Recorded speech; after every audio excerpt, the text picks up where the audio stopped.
Good evening and welcome to our webinar, Catheter Ablation of Atypical Flutter, Tips and Tricks for Success. I'm Dr. Christopher DeSimone, cardiac electrophysiologist here at the Mayo Clinic, and I'm joined by my colleagues Dr. Abhishek Deshmukh and Dr. Siva Malpru. Thank you so much for joining us this evening, and we hope you have a lot of fun with us as we go through some tips and tricks for success that we share for you, and go through some live Q&A as we go through each of these. Here's our disclosures, and we want to make sure that you remember that this will be taped. It will be on our CV website through the CME site. You could feel free to submit your questions live. Any unanswered questions you have, feel free to email us. Our emails are up there for you to remember, and to email us if you have any questions what you have whatsoever. These are the learning objectives we had already discussed, and because we have so much good topic to go through tonight, I'm going to just skip through these. And we'll start off with the art of tackling a redo atypical flutter ablation. Again, what I mean by this is an art form. And we all like to think of these as happening in three phases. Probably the most important is phase one, your pre-procedural preparation.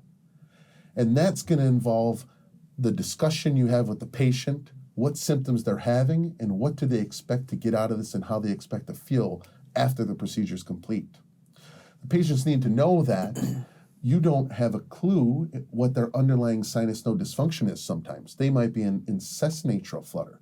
They might end up having sinus node dysfunction and require a pacemaker. They're not sure if during the case they may have isolation of their left atrial appendage, and you may recommend left atrial appendage occlusion for the patients. Also, sometimes these patients have scarring of the heart, high left atrial pressures, and in addition to catheter ablation, they also require an antiarrhythmic drug. So you really want to get down to what do I do if X, Y, or Z is found during the procedure so that you get an expectation of what the patient expects and accepts. And also, I think it's very important to let the patient know that there's a potential, if it's in their best interest, you do not ablate, because you could always make things worse, cause the heart to be stiffer, isolate the left atrial appendage, or make them dependent on a pacemaker. I think prior to getting into the lab, maybe 70 to 80% of the procedure is reviewing the prior testing in detail, prior operations, what procedures they've had. Have they had mitral valve surgery? Is there incisions and scars that you're going to need to map, define, and really have a high suspicion to go after? Have they had prior ablation with PVI and perhaps roofline only? Look at their left atrial volume index. Does the patient have small left atrium and they've had 3, 4, multiple ablations? They might have a high left atrial pressure. If they do have a sinus rhythm, or at least an ECG in sinus rhythm, look at their P wave. Is it very prolonged? Is it very small or diminutive? Might it give you sense of the intraatrial conduction, the wave fronts, as well as the health of the atrium before you get in there? And also determine if they had a prior CTI line. Intraprocedural steps would be phase two. I think it's very important to have a very good multipolar catheter in the coronary sinus. This gives us insight into the health of the left atrium, the CS muscle, if you have mitral annular block or not, and you also want to have a very stable reference. And sometimes we'll go from the neck, others will go from the groin. Sometimes these also, in big CSs, require long sheets for stability. And I'll ask Dr. Deshmukh and Dr. Malpru to comment on some of their choices, their approaches for CS, because I think this is a very important point. So I think having a stable reference becomes critical for mapping and ablation of the atrial flutters, regardless whether it's in the right atrium or the left atrium. And as you pointed out, a stable CS reference is critical. And it's also important to have more electrodes on the CS catheter. So good to have a multi-electrode catheter spanning the entire coronary sinus so you get a good sense of the activation. And also good to have a multi-electrode catheter on the free wall of the right atrium, again to see how the wavefront changes, if the activation sequence changes, response to entrainment, and all that, to see if the flutter itself changes when you're ablating. So good to have like multiple multi-electrode catheters in the atrium to get a sense of the overall atrial activation in that particular flutter. It's very important. And notice how Abhishek said during the ablation or during when you're doing your entrainment maneuvers, if things change, and we'll get back to that. And Dr. Malpru, anything about neck versus groin or tips for our audience? So I think the in some cases, we run into this issue of a very prominent eustachian ridge. So the catheter has to travel vertically before it enters the coronary sinus. So in those cases, when you're trying to push the catheter in, it tends to right up rather than making that leftward transition. So those patients think about using a steerable sheath or like an SL2 sheath. Once you get to the sheath, to the os or the CS, it helps you get that catheter deep in so you have a stable reference. As far as the neck versus groin, I think it's generally operator preference. If you use a neck, you have the option of over-the-wire catheter, like a Daigle catheter that you can safely position over a wire. Excellent. Very good. And I agree. I sort of do the same thing as Siva mentions. If I'm going from the groin and I'm using a multipolar like an 820, I'll routinely use an SL2 to get me over that eustachian, but also to keep me stable as well. Abhishek, do you agree? I absolutely agree. And then it's also, we'll get to some of these, and once we get to the catheters, again, we're all excited about all this, so we're jumping ahead of ourselves probably a little bit, but to be able to get to that mitral annulus and be able to get that block, you need to be spanning that area. Another important tip I can share is that once you have the CS catheter in and you have a little bit of the map done, make sure we snapshot the location of the CS catheter. Excellent. Because again, if the reference moves, if you have a baseline snapshot of where the electrodes are, you can try to get it positioned in that direction again so that at least you're getting back to your reference again. That can happen. The CS can come out and your map, you may think the flutter has changed, but it's the same flutter. It's just that the activation has, the CS is out. Exactly. Excellent. So I think another intraprocedural step would be transeptal. So routinely, if someone's gone through, especially with the cryo sheath, or for that matter, any sheath, I've learned to use a braided sheath and also have armamentarium of tools for a tough septum. Sometimes you may need to balloon dilate. You may need to use an RF needle, things of that nature. So key thing, again, like we said, prepared for all this. I also routinely check LA pressure before I go in and do anything, whether it's in sinus, whether it's with me pacing, or whether they're in flutter. I'm looking at the V wave, I'm looking at the mean LA pressure before I even start. Remember, I've kept the patient dehydrated, they've been NPO since midnight, and getting them under anesthesia, I get a good sense of what their LA pressure is at rest. Because what am I thinking about? How many times are they ablated? How many times do they have scar? And if I create more scar, am I putting them at risk for stiff left atrial syndrome? The trick there is make sure if you look at the echo, if your V wave is very prominent but you don't have mitral regurgitation, think that there is stiff left atrial syndrome, and those patients tend to do worse, and you may get rid of the flutter, you may get rid of 10 flutters, but they may still be short of breath from their left atrium. Excellent. And one thing that Abhishek and Siva have always harped and told me was to check the pulmonary veins first. So you need to make sure, and this is a major step, isolated versus not, because, and we'll get into why, but you have to make sure the pulmonary veins are isolated before you start mapping these flutters, because if they're not isolated, you're going to have perivein flutter almost certainly, and you have to have good durable veins isolated because that's going to be one of your scar boundaries for the lines we're going to talk about. I think it's important to do a very, sometimes when we do first-time PVIs, we'll make a quick map, pulmonary veins and left atrium, but here, when it's a redo atypical flutter, I'd make a very detailed and complete voltage map. You get the activation map for free if they're in flutter. If they're in atrial fibrillation, I tend to try to cardiovert to do it in sinus. But if they're in flutter, you get that activation map for free. But again, before I start doing anything about chasing flutters, I'm making sure the veins are isolated. Very detailed, entire left atrium to start, and sometimes, depending on if I think there's a flutter involving the right atrium, if it's biatrial, or if I don't have the entire cycle length, I'll early on move right to the right atrium. I also look for significant areas of fractionation or scarring or something I see of interest, and I tag these areas. So they're not involved in my cycle length or my mapping, but I just put some color and location point for myself at some point later. I think once the veins are isolated, then you could target the flutter. Again, if you have a good wide area circumferential ablation, you need that scar area boundary. I think once the veins are isolated, then you could map the entire flutter circuit. And then we're always going to do entrainment after you do the activation map. And again, that could serve as a guide, but we're not into just making pretty pictures and pretty videos. Entrainment's going to guide where we do the ablation. Along the mitral annulus, roof, left atrial appendage, CTI, whatever you have. I don't know if Abhishek or Siva, if you have an approach to entrainment or if you kind of just go with what you're feeling. You want to weigh in on this? Yeah, there's always a debate that if we entrain, what if the atrial overdrive pacing is going to change the flutter or make a different flutter or make a degenerate into atrial fibrillations, then what do we do? So personally, at least if the patient is in a flutter and if I have all the multi-electrode catheters in the right atrium and left in the coronary sinus, and I'm sure of the activation sequence, making sure it is not changing and the cycle length is stable, then I definitely map first, get an idea about the activation in the atria right and left to see where the circuit is located. And then I entrain from the area of interest to see whether I'm in the circuit there before I plan my ablation lesion set.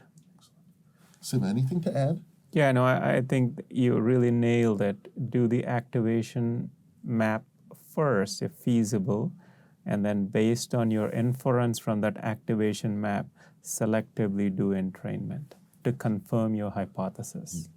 And I agree with Abhishek. That's one of the arguments, is that you could change the flutter. But for me, if I change the flutter, I change the flutter. Or if it degenerates to AFib, that's fine. I always cardiovert. And if it's a flutter that's going to be reproducible and a flutter that I think is real, I generally am able to reinduce it. I don't know if you both think the same. Also, the other thing I'd mention is be mindful. I think we would all agree on this. If I create this scar, or if I create this line, or if I do this ablation, what will happen? So, sometimes we get in there and the alpha in us wants to make sure all the atrial fibrillation's gone, all the flutter lines are gone, there's nothing else. But every time you do de novo ablation, you're creating another potential circuit for flutter. You're creating more scar. And always in the back of your mind, especially, we may be a little bit biased because we're seeing third, fourth, fifth time redos, but you're always in the back of your mind worried about, am I going to stiffen this left atrium? Am I going to give them actually a stiff left atrial syndrome? So every time when you have your line, think what could happen with that line being blocked.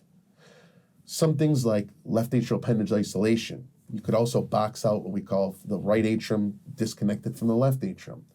And again, if you're doing roof lines and SVC isolation and you're connecting these lines, patient may have sinus node dysfunction, may need a pacemaker. So keep all these in mind before you do. I think I put a lot of weight, I don't want to say I put a lot of weight, but I pay a lot of attention to the LA pressure. And just like Abhishek was saying, especially if there's not significant mitral regurgitation. And also if there's lots of fractionation in the heart. And I try to set my voltage to 0.1 to really good example. But if I have a scorched heart, if it looks extremely red, like the one to the right of the picture, I'm really having a high threshold on whether to draw a fresh line. Draw, meaning ablate, create a new line. I'll have a lower threshold to go through scar and complete a line. That I know is not going to really buy me a lot of stiffening of the atrium. That's actually going to do the patient a benefit. Make sure that that prior gap in the scar is complete. I think very important, very, very important. The one thing, if you were to walk away from tonight's talk, every time you do a line, it must be blocked. It will be blocked. You can't leave the lab until it's blocked. You need to make sure it's blocked. Everyone in the lab needs to make sure it's blocked. Both directions, bidirectional, differential pacing. And here we'll stop, and I'll even ask Dr. Deshmukh and Dr. Malpru to weigh in and just say how critical this is, and if they have any tips or tricks where they say, I'm really going to make sure this line's blocked in difficult situations even. Yeah, I think we have a lot of good cases coming up to discuss how to make sure the line is blocked, but it is critical because any line which is not blocked is basically going to be pro-arrhythmic because you're going to create another slow zone which is going to perpetuate another flutter. So try your best to block the line. And again, if you look at literature, it's not always that the mitral line is going to get blocked. Even if you look at the best series, maybe 70, 80, 85% success, now maybe a little bit more with steerable sheath and contact force catheters, but it's not always possible to block the line, and we'll hopefully show you some tricks how to maximize your success. I agree. No empiric lines unless you confirm that it is dependent, that the flutter is going around that particular planned line. And if you attempt a line, make sure it's blocked. Perfect. All right, we beat that into your guys' heads. Okay, And also, this isn't a golden rule, but I think something that I always have in my mind that if I create a roof line, sometimes I'll see a patient that had a cryo balloon, and those WACA lines will bleed in, and you'll see a very small stripe down the posterior wall. And if I do a roof line, I need to really make sure I'm really testing afterwards very hard.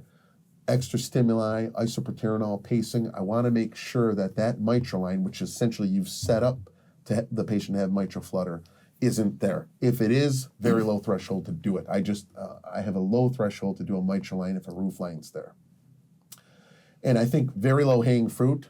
Sometimes you go in, this is the patient's third, fourth ablation. You might have done all 3 or 4 before, and it's the CTI line. So always check the CTI line. Sometimes when I'm having a very difficult flutter, sometimes the cycle lengths are changing, and I just can't make sure which is which, or I'm having difficulty ablating the mitral line, and I just want to break from it.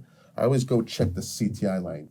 I don't do it first, but I just check the CTI line. It's a good mental way to say, listen, all atypical, quote, redo flutters could still also involve the CTI line. I think it's particularly true, especially if you're doing congenital flutters. But overall, very important to check and make sure the CTI line's blocked. During ablation, we're looking at lots of things. I'm looking for termination or slowing of the flutter while ablating. I'm looking for change in activation or cycle length. It could be a new flutter. I could have knocked off a part of the flutter and it's going a different direction. All these things are critical to that part of the procedure as well as your success towards the end. I have a low threshold if I think something's changed or I think something's off, and when I keep ablating and I'm pretty sure the line's blocked but haven't proven it, I have a low threshold to remap again and again do my entrainments again, because I've seen it again that this should have blocked, this should have worked, it didn't do anything to the cycling. Remap, re-entrain. With the multipolar mapping, it takes maybe a minute or two, and the entrainment, these take a couple minutes to do your full entrainment at most. Is that fair? Anything to add there? I think it's great, yeah. Anything? Okay. And then post-ablation, we all have our own sort of what type of aggressive EP study we want. Sometimes there's going to be that flutter that's going to be on the anterior wall and the last little bit of healthy tissue the patient has left. But I do think post-ablation, I do it for myself, for the patient, and what do I know about that procedure and what to do about the next procedure if and when there will be. I think that gives you a sense of how confident you are in how that procedure went, and do you need to put the patient also on an antiarrhythmic drug. So post-ablation, I'm always looking for additional flutters, not just if there's more to go, but if from my ablation, if I've created additional flutters. And I think one last point would be extrapulmonary triggers for atrial fibrillation ablation. And it can go both ways. If you set off atrial fibrillation, I've seen it settle into an atrial flutter. Sometimes people think, well, these atrial flutters will degenerate to atrial fibrillation. It can be both ways, but I think that's part of this redo procedure. And finally, phase 3, the post-procedure. As important as the prep, as important as the intra-procedure is the post-procedure. You've got catheters in the patient's heart while it's beating. I think you need to do the justice to talk to the patient, and they're going to have anesthesia. You should also have the family there present when possible. Explain what you found, what the left atrial pressure is, how much scar was in the heart. I frequently will bring the map with me to show, because it's just easier to show in picture form, and what ablation lines you've done. Based on the procedure, either at that moment or over the next 12 hours, if I keep the patient overnight, I'll determine whether or not they need antiarrhythmic agents for prevention of future AFib, which could trigger flutters, or for flutters that I think could be there. I also discuss, if I didn't ablate, why and what I avoided. I did not do this line because I did a roof line and a lateral line. I didn't want to isolate the appendage. And in the future, I pretty much got a sense after I walk out of that procedure, will I do a redo on this patient, or is my next step, if we give them time to settle down, a pacemaker and AV node ablation? I always do a 3-month follow-up visit. I assess for effectiveness of the ablation, see if their symptoms have changed or gotten worse. That's going to give me a sense of how much ablation was good or bad for them. Look at their ejection fraction if they had a tachycardia-induced cardiomyopathy, and again, reassess for antiarrhythmic drug need. Sometimes to get an objective assessment, especially if they had one prior, I'll look at their exercise capacity as well as look at the echo, look at the ejection fraction, and look at their left atrial volume index. And I think it's very important for all these patients, stay connected with them. You could do annual follow-ups or keep in touch, because one key component to all of these is going to be diuresis or even heart failure optimization, especially if these patients have valve disease, tachycardia-induced cardiomyopathy, or non-ischemic cardiomyopathies. Anything to add, Abhishek? No, I think let's get started with some of our cases. Okay, agreed. Great. And there's one question, and I'll pose it to both of you. This comes in from the great Dr. Krishna Pothaneni. How do you differentiate between focal ATs versus microreentrant flutters, specifically in post-ablation flutters? So his question is that, and minor changes in the window of interest can make an activation or propagation map look either way. Great. Maybe we can start off with our first case and we can answer his question as we discuss that case. Thank you, Krishna, for that.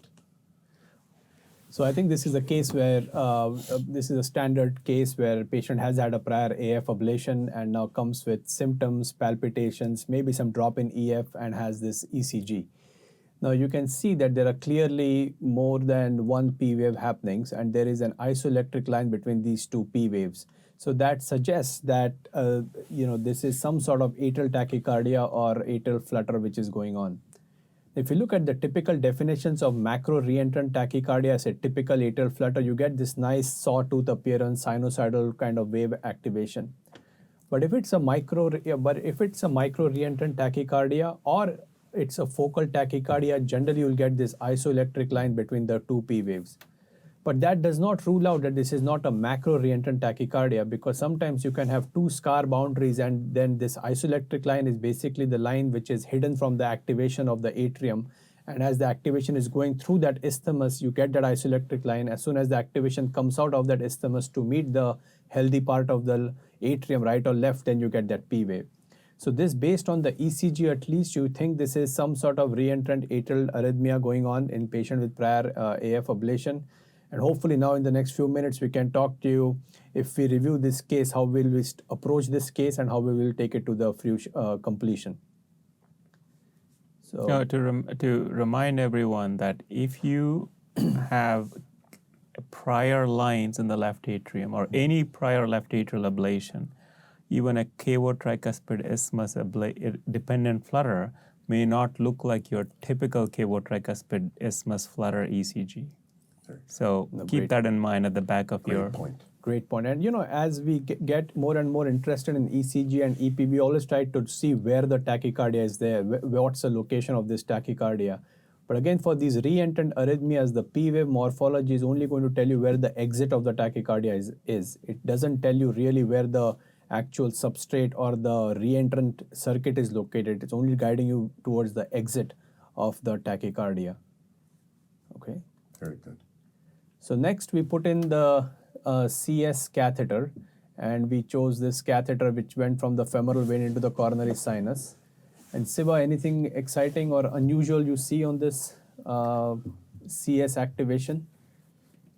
So you can see this is the ventricular electrogram, and then these are these two separate atrial activation which you can see. Yeah, it almost looks like a reversed V or a chevron pattern there. CS910, we see the components of that atrial electrogram come together, and from proximal to distal, CS12, we see them separate out. Yeah. So at least based on this catheter, you're mapping a significant portion of the cycle length on that catheter. So your left atrial is probably the focus of your mapping in this particular patient. Great. But say, Chris, for example, you put in a CS catheter and you have concentric activation. Do you go straight away and do a transeptal, or you entrain from the CTI, make sure it is out of the circuit, and then go transeptal? What's your approach? Yeah, I would. Especially since you've just put this one catheter up first, I would try to entrain from the CTI first. But again, I think this is coming from the left. But while I'm there, before I've gone transeptal, while I'm getting ready to go transeptal, I would just do the CTI, just because I know I'm going to have to give more heparin, get my stuff ready. Just for the clarification for our audience, can you clarify what is V? What are the two atrial wave fronts? So this is an atrial activation which is going distal to proximal. And this is another atrial activation which is going proximal to distal. And this far field signal is the ventricular electrogram. You can see it here. Yep. So you have basically, it appears like two wavefronts. One is going distal to proximal, another one is going proximal to distal. So this can sometimes happen whenever patients have prominent CS musculature. So you have the left atrial activation, which is going distal to proximal, but the CS muscle is getting activated from proximal to distal direction. So this has important implications because number one, as you map a reentrant tachycardia, as you are about to make that map, you need to have a stable reference and you need to have a stable cycle length, and you should have clear annotation. So if you have to identify which reference you're going to take, which is going to be stable, and then based on that, you're going to do your mapping and annotation. So a lot to be learned from the CS catheter for sure. That's setting everything up. And I like how Abhishek talked about the CS muscle and then the LA. So that's very important. Any specific spot you try to sit your CS catheter, I try to just make sure first off when I'm starting that I'm at least bracketing in LAO maybe about 3 o'clock. Yeah, I think as much as it can go in, that will be nice. But again, make sure you have some electrodes at the proximal CS so that at least you have the posteroceptal region mapped with the CS catheter. Fair.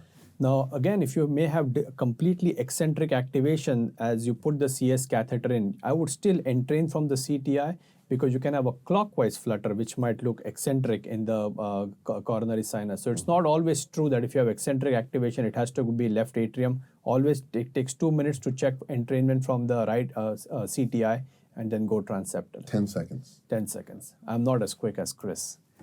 All right. So we make a map here of the right atrium and the right ventricle. And so the debate becomes, at least when I was training, we would do point-by-point mapping. And now Siva, with all the newer multi-electrode catheters which we have for mapping, any particular, what's your preference as far as mapping flutters are concerned? And then maybe, Chris, you can approach us how you will interpret this map. Mm-hmm. So do you like a point-by-point mapping or you're into multi-electrode mapping? I think with the stability of the maps, map collection systems that we have, and the density of the points that we can take, the higher density electrodes on either a pentarray or a grid, using those catheters to collect helps you create a quick maps rather than point-to-point maps. But I still use my ablation catheter to do my entrainment, make sure the critical zones of interest are in the circuit. Absolutely. And beyond that, it gives you a good shell. So even if your flutter changes or you make another, or you have another flutter, at least your anatomy is done, where then you can make a quick map to identify your area of interest for ablation. Now, Chris, just based on this map, maybe I'll just pause it somewhere here. Yes. Anything exciting you find here, or like how would you interpret this map as you're doing this map? So one thing we always talk about is, the maps are pretty, the maps are great. It gives you, it's adjunctive information. So anything, regardless that I'm going to tell you, I'm still going to do entrainment. But looking at the map, I kind of see, I think this is going around the mitral annulus, and I could see some, maybe, again, there's no early, there's no late, or things like that. In relative terms, there is. It's basically how you're making your map and putting your timing. But you could see as we're starting to go towards the septum, maybe from 6 o'clock to 9 o'clock to 11 o'clock, you could see that's probably where that slow zone of the circuit may be, and probably one of the critical parts. But again, I'm going to entrain to confirm. Great. And it looks like it's breaking out both ways from this. But again, this is just pretty fancy pictures. I want to entrain. I think that's great. It's very important that as you're making a multi-electrode, using a multi-electrode catheter to make a map, how you're analyzing live as you're making the map. So a few things, at least what I think about is that if, say, for example, tachycardia cycle length is, say, 300 milliseconds or like 350 milliseconds. So as I'm moving the catheter, apart from looking at the signals, I'm also looking at the map to see how much of the cycle length I've already collected. Because say, for example, tomorrow you do a CTI flutter, you put your grid or pentarray or Orion catheter right on the CTI, take 3 points, you'll get the entire cycle length there. But if you're making a complex left atrial map, if you say take 5 points around your mitral annulus in all directions, you may potentially get your entire circuit. Or you may suddenly go to the left atrial appendage at the ridge area, and then there you can get the entire circuit. So it's very important when you're mapping, try to look at how much of the cycle length you are collecting as you move from point A to point B, because sometimes you will have the entire circuit in one particular area, say on the carina or somewhere like that. That will make your ablation strategy very different as you plan your ablation lesion set. I don't think that part could be underestimated. So while you're doing that, I'm using them, some people are doing it to make pretty maps, which is great, but also like Abhishek said, I'm looking to see where there's long fractionated signals, like he said, where you're chunking up lots of the cycle length on that. So you look at the map, but you're also looking at the electrograms. So Siva, any approach or tips you have for when we see these long, beautiful, juicy signals, some of us who are a little bit impatient would come on ablation, but you are so thoughtful and systematic with everything what you do. How is your approach on like really annotating those signals, or what's your approach at looking at those signals? It depends on whether you're using the automatic annotation, like if you're using some sort of vector or ripple mapping, the computer annotates it for you. Ideally, we try to make them as, if you're doing point to point, you could tag them as fractionated but not include them in the cycle length. Yes. So if you do that, know that you won't get the whole cycle length. Yeah, that's critical information. But say if you have, say, a bunch of slow zone or this long fractionated area in a particular zone, say, for example, you're making a map like this and you have all the fractionated signals, say, on the anterior wall of the left atrium. So even if you don't account them in the circuit, how do you use the map to tell you how you're going to plan the ablation lesion set? Like, do you target the slow zones or in that particular, so for example, you have a mitral flutter going on, would you always make your line through the slow zone, or you would find the shortest line what you can make to terminate the flutter? Probably the shortest line. Sometimes some of these fractionated signals could be due to functional mechanism. Or could be bystander. Yeah. Yes, and if you take the shortest route, terminate the flutter, go back and remap that target area. And if you still see these fractionated signals and you're concerned, you can consider homogenizing that. That's a great point. It's a really good point. I sometimes even try to entrain from that fractionated areas just to see, what sense I'm getting. You may not capture, or you may get a, perfect entrainment there. That sometimes can be helpful because that may also guide you towards ablation.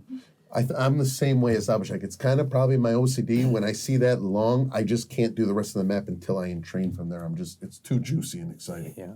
Now, Siva, you have done so many of these cases. So once you make a map and say if the veins are disconnected, would you isolate the veins first or you chase the flutter first? What's your approach? Always isolate the veins first. Always the veins. That just, if you don't isolate the veins and you try to map these flutters, there's always a chance that it can change circuits. The flutter morphology can change, and you're basically chasing your own tail.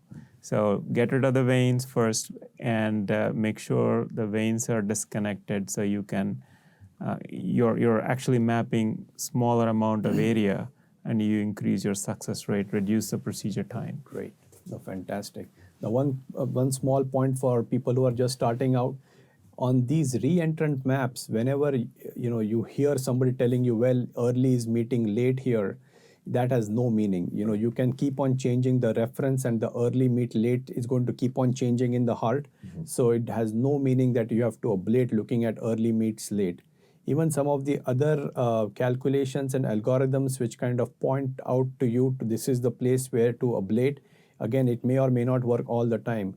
The concern what we have is that people go by these arbitrary numbers and they start ablating. If the flutter doesn't terminate, they trust the algorithm more than their ablation, and then the power goes up. As the power goes up, more chance of complications and collateral damage and everything else. So be very, very sure how you are going to plan the lesion set as you're trying to ablate these atypical flutters.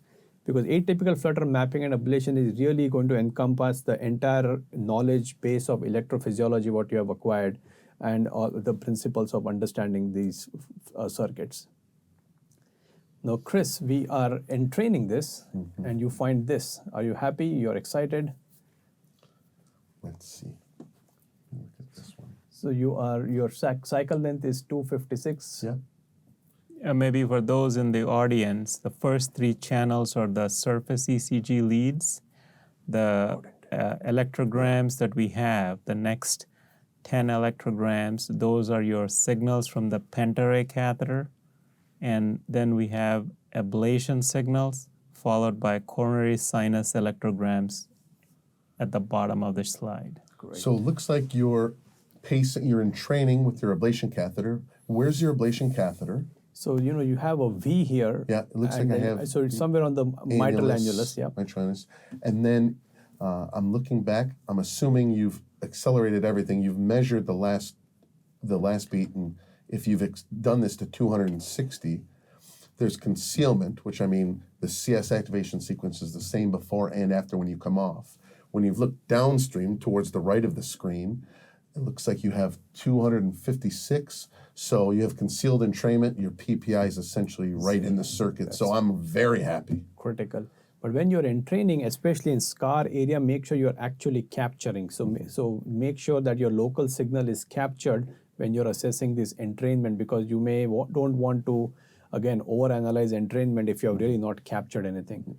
Siva, any tricks and tips you have for kind of unstable flutters and entrainment? Like how do you approach that? Like basic principles, what we can learn from you?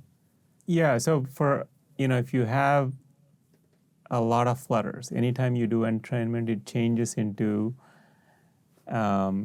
different morphology. So the first order of business, isolate the veins, and based on your activation map, you have a general idea of what the flutter circuit is, and try to create anatomical boundaries so you constrain and you eventually end up with one predominant flutter. Nice.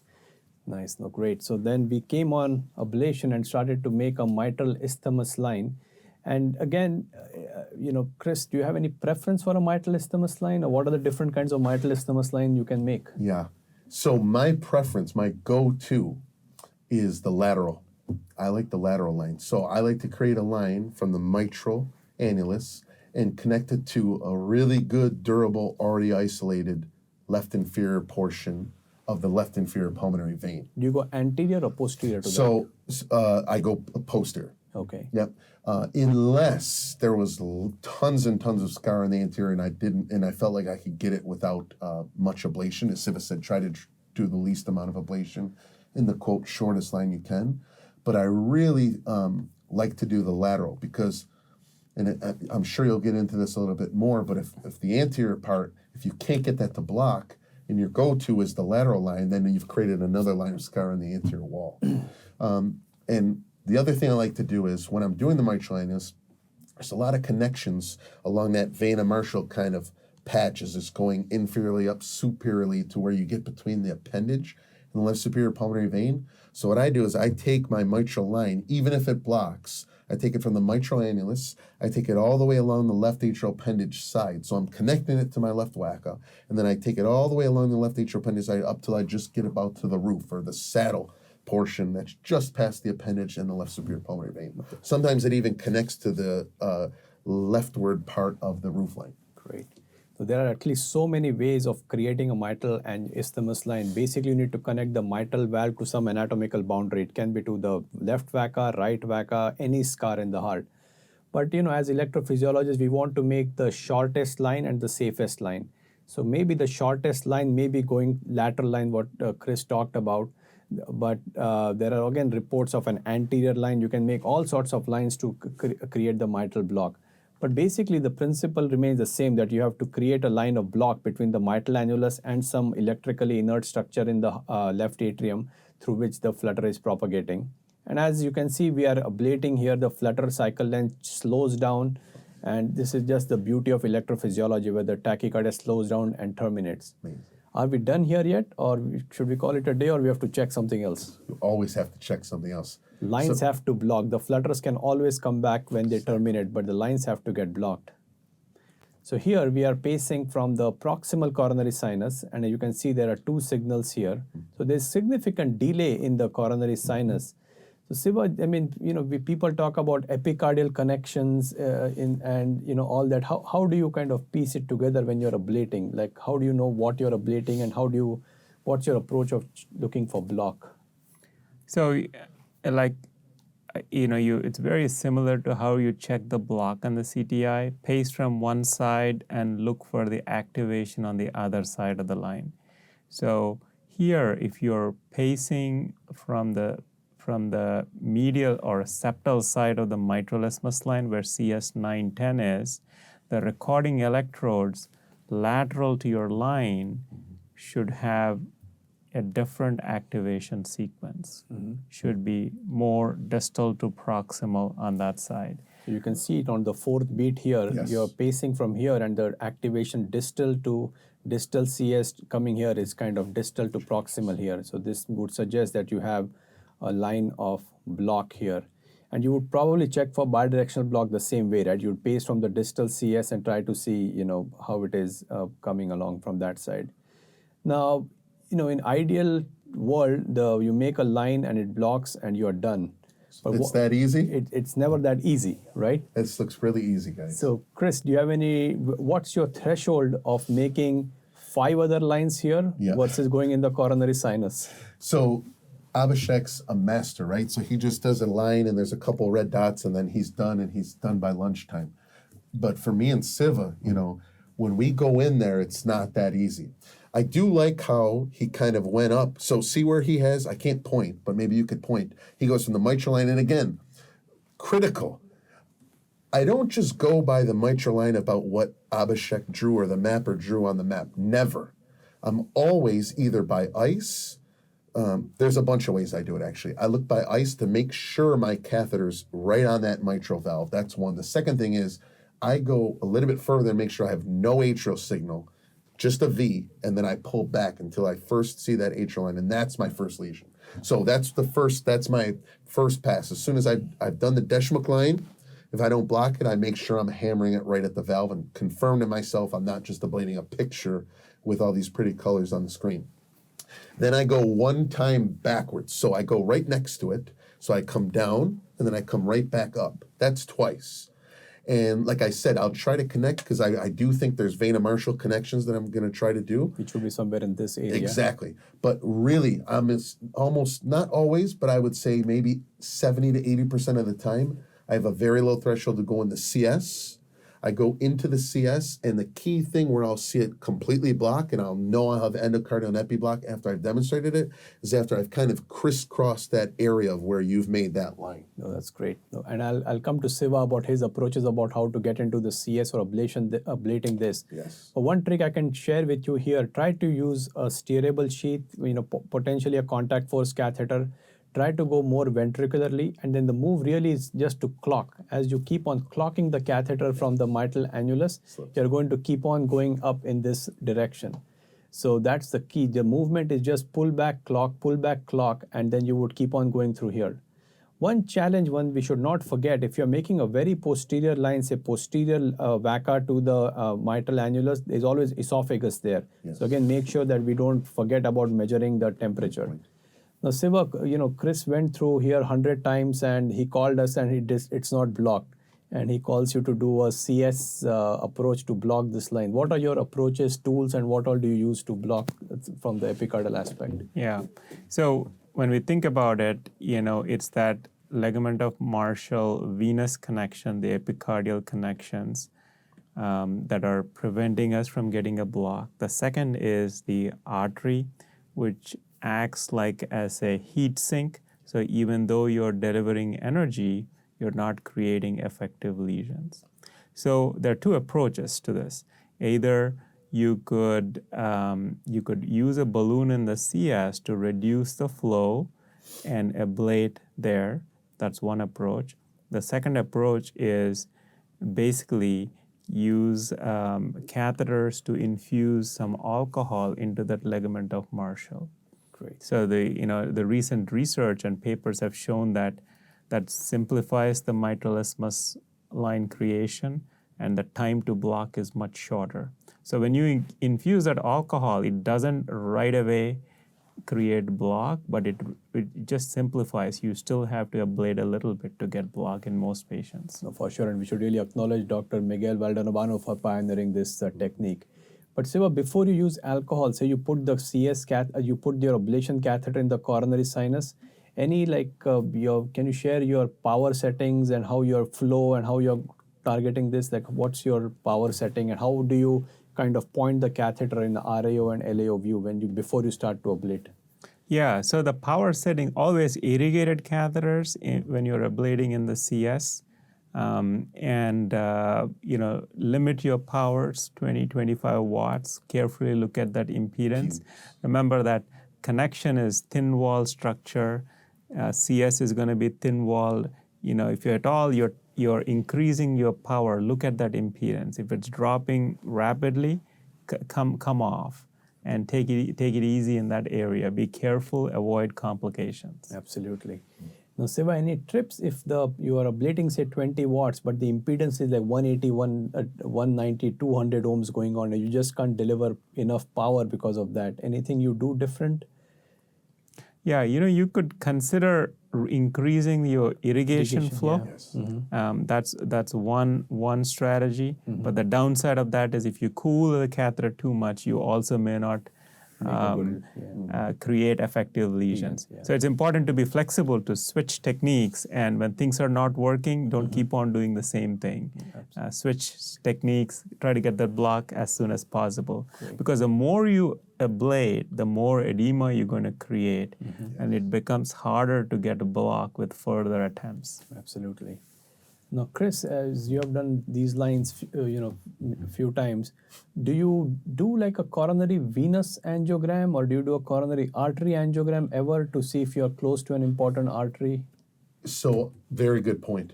I don't do a coronary venous a venogram. The coronary angiogram, if I think I'm not atrial enough, I will. But to me, speaking to your point, which is very important, I make sure I'm very atrial in the RAL view, and obviously with my signals. Absolutely. So I just don't want to be ventricular. I don't want to fall into a ventricular branch. Again, I'm keeping bird's eye, not a bird's eye, hawk eye view on the impedance and the signals the whole time. So make sure in the RAO view, the catheter is looking more atrially. Make sure the atrial signal is much bigger amplitude and near field. And another trick would be to make sure you are more atrial to the CS catheter, which is already placed there. So that means you are even more atrial as you are ablating in that area. And on the map, you will see your catheter going up kind of in this direction. So you are kind of more on the atrial aspect, and then you can draw your lesion set. And generally where you're going to break the flutter or create the block is going to be where this line has already been done, because that's where your connections are going to hang out a little bit more and you would block it. And it does block, if you try hard enough, it will block consistently. And then if it is not blocking, certainly, techniques such as venous alcohol ablation can be considered. Siva, do you ever check for phrenic in this area while entraining or ablating? Usually unless the patient has some sort of congenital anomaly, usually phrenic is much more anterior. If phrenic is a concern when you're trying to isolate the left atrial appendage, or you're trying to create a lateral anterior mitral line. Sure, and hopefully we can show you one case on that. So this is another flutter where you can see this lovely long fractionated signal, which is just like the signals what you really want to see, which could potentially house the entire circuit. But again, a perimitral flutter, and we'll show you the map again, but this was on the anterior wall of the left atrium. We entrained from there, and again, you can see how on multi-electrode mapping, the signals look much different than your 3.54 millimeter catheter just because of the size of the electrode. And then, finally we ablated and terminated. Now, Siva, for these anterior lines, do you have any tricks and tips about how we can deal with these anterior lines? Or what are your, again, ablation parameters? Yeah, anterior lines are more difficult to get a complete or even prove block compared to the lateral mitral isthmus lines. Yeah, longer the lines, difficult it is to block them. So again, we try to look for the shortest line. But Chris, any other downside you think of this anterior line? Well, to me, just like you're saying, if I go after a line, I have to make sure it blocks. But again, the flutter could keep going, and I know I got to get the mitral annulus blocked. Sometimes I worry, and that's why my go-to line is lateral, is that if I don't get this blocked, and I've done too much ablation, and then I do my lateral line, then I'm going to isolate the left atrial appendage. That's my worry. Yeah, a few things. You can isolate the left atrial appendage if you have done a roof line and this lateral line. Right. But as you're coming more towards the right vaca, there's chance of phrenic, chance of ablating the Bachman's bundle. Very good. So all those things can certainly also happen when you're ablating through here. And you've done it very well here, but just to point out, some people won't do a line as, I would say, as diagonally as you would. But remember, when you're doing these lines, you want to you don't want to do a line like you don't have from the right down to the mitral. And why is that? Right down from? Yeah, so if you're doing anterior from the right superior. Yes, so again, you're concerned about, again, AV conduction There. and all those things as you get more and more towards the septum. So try to make it somewhere in the middle and see if you can terminate and block the flutter there. Like 11 to 4 o'clock, would you say that's to be safer? Obviously, we're watching, but just make sure people know that that compact AV node is going to be in that area. And Siva, any tips for checking block for this line? Like what's your approach like? Yeah, so I think so hard to position like a multi-electrode catheter across the line here. The key point is the CS activation. You won't be able to predict block on the CS catheter here. Is that right? Correct. Yeah. So place like a multipolar recording catheter on one side and pace on the other side of the line and look for the activation where your multipolar catheter is. For example, here, if you're pacing on the mitral annulus around 12 o'clock, like around here, you expect, and if this line is blocked, the activation should be this way rather than, trickling a little bit this way. So this area should be the latest if this line is completely blocked. Great. So it's tricky, but it could be done. Can be done for sure. So from our audience, if I could ask you both, or we'll all weigh in, Sharath Kumar has two great questions. So first, I think we can answer quickly is, if we plan to do a vena marshal injection, again, I wouldn't say plan to do it, but you have that in your toolbox if you're going to do it. I personally don't go after vena marshal with alcohol right off the bat. But do you inject first or ablate first and then inject? So the vein of Marshall is quite a small vein, so you probably can ablate at the ostium of the vein of Marshall. I have rarely been successful getting the ablation catheter all the way in the vein of Marshall. So if I have to do this, I would do the left atrial ablation, do my CS ablation. If still not working out, then I would cannulate the vein of Marshall, inject alcohol and see if it works out. Having said that, I've had a case when I've done all three and it still didn't work out. So then I went back to the left atrium and again mapped and found the gap. But it's not absolute that any one of them technique is going to exclusively work. But Siva, would you ablate first or give alcohol first? Yes, I would do the traditional endocardial mitral isthmus ablation first, and near the os of the ligament of Marshall or that branch, if you are going to target the ligament of Marshall instead of ablating, injecting alcohol. Because if you create edema, it may sometimes make it difficult to place your catheter selectively in that vein. Absolutely, great point. Very good. And his second question is, where do you all place the anterior line to prevent biatrial flutters from happening in the future? So I place an anterior line somewhere like this, from the anterior right vaca, from there kind of in the middle going down to the mitral annulus. Again, this is not my go-to or favorite line to make. I would still aim for the lateral line, but this is where I would generally do it. No, I think we have to clarify to the audience what a biatrial flutter is. So the biatrial flutter, maybe Chris, you could explain that to us. Well, biatrial flutter, it's both components are being involved. Well, the circuit's using some structures in the right atrium as well as in the left atrium. It's not just all going in the left, and one of them's not passive. It needs critical parts in both the atrium to sustain. So it's either a cycle length issue or it's a slow zone plus the rest of the cycle length to be able to sustain. Yeah. So essentially, you need some of the electrical signals conduction to jump from the left atrium to the right atrium. Yes. Essentially seen in patients who have thick Bachman bundle some Rheumatic sort heart of disease. some sort of connection between the right atrium and the left atrium. By creating this slow zone in the left atrium, you preferentially you funnel that conduction into the right atrium, creating this biatrial flutter. So if you do an anterior mitral line, look for, by pacing maneuvers, look if there are connections to the right atrium. And if there are, try to target them at the time of the procedure. It's not very common, but something we see in patients with enlarged atria, a lot of abnormal signals in the atria. I agree. Speaking to that point, I still do the exact same line if I had to. Again, not my preference, as Abhishek did. Because, like Siva mentioned, when you get to the right atrium and you map that, or you're looking for the circuit, usually it's right adjacent to this, because the SVC is going to be sitting here, and then it's kind of like where the SVC is slamming into the anterior part of this right superior pulmonary vein. So again, if we wanted to prevent the flutters, or however you want to word that, I still would pick this choice. Is that fair? Because it's really going to be in this area. I've ablated the SVC, and then I've made an intercable line here after making this line, and it kind of kills that biatrial flutter. So I still would agree with Abhishek's line. It's kind of like 11 to 4. Yeah, 11 o'clock to 4 Oh, o'clock. that's great. I think we are almost getting to the end. But Siva, any points for the roof flutter, like a strategy for ablation? How do you plan your lesion set if you have entrained and mapped in that area? Yeah, shortest distance between the vaca circles, and try to be a little bit more anterior, so you avoid the esophageal region. Yes. So you can potentially give a little bit more power. Yes. Okay.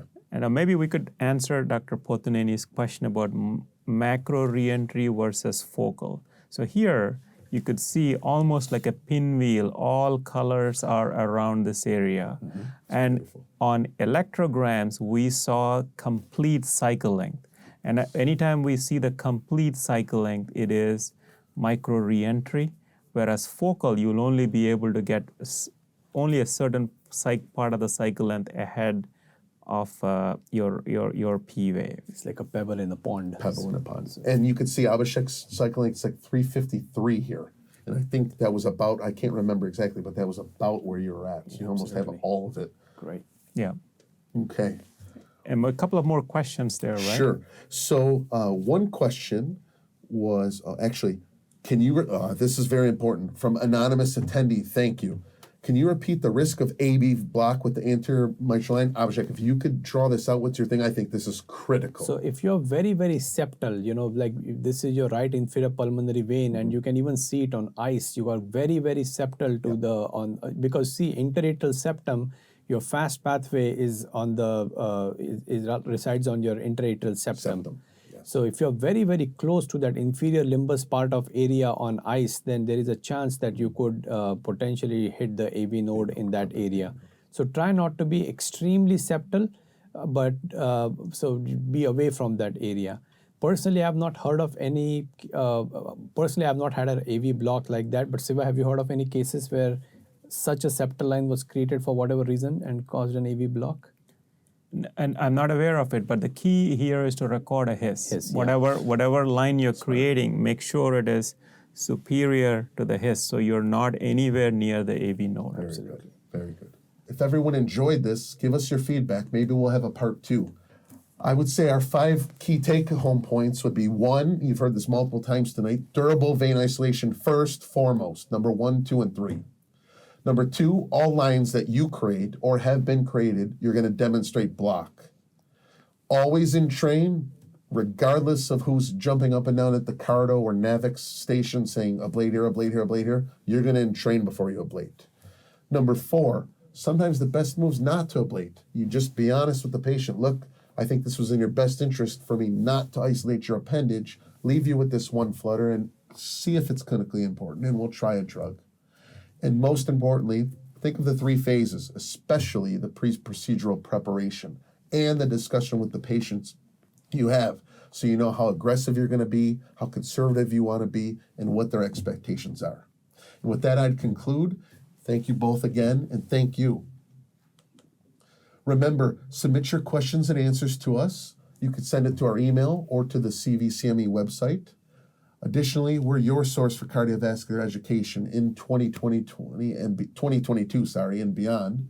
And you could visit us at cveducation.mayo.edu. Again, thank you and have a great evening.